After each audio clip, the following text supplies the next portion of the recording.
চট্টগ্রামের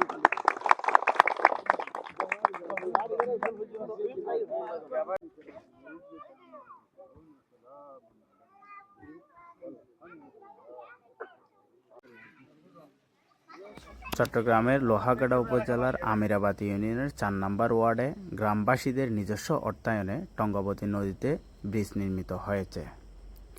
মঙ্গলবার বিকেলে ব্রিজটি উদ্বোধন করেন চট্টগ্রাম ১৫ আসনে বিএনপি থেকে মনোনীত সংসদ সদস্য প্রার্থী নাজমুল মুস্তাফা আমিন। এলাকাবাসীর আয়োজনে ফুটব্রিজ উদ্বোধন উপলক্ষে আয়োজিত অনুষ্ঠানে সভাপতিত্ব করেন বান্দরবান বিশ্ববিদ্যালয়ের ট্রাস্টি বোর্ডের সদস্য ও উপজেলা বিএনপি নেতা এম আব্দুর রহিম।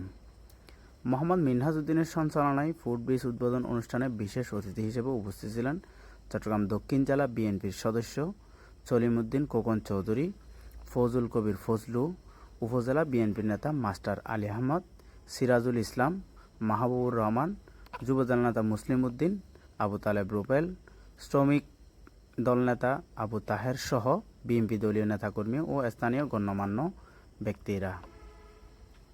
ব্রিজ নির্মাণের আগে উত্তর আমিরাবাদ গ্রামের বেশ কয়েকটি পাড়ার বাসিন্দাদেরকে টঙ্গবতী নদীতে ঝুঁকিপূর্ণ বাঁশের সাঁকো দিয়ে চলাচল করতে হতো।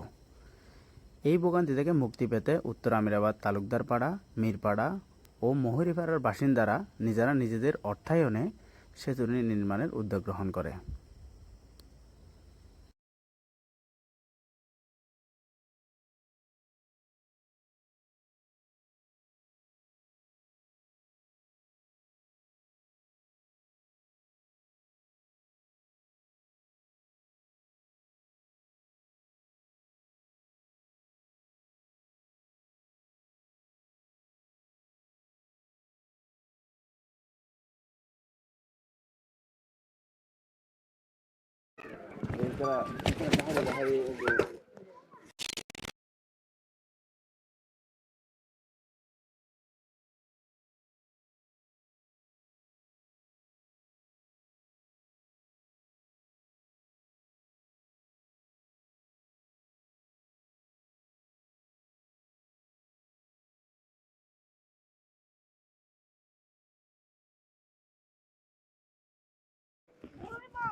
এবার উপরে তুলি।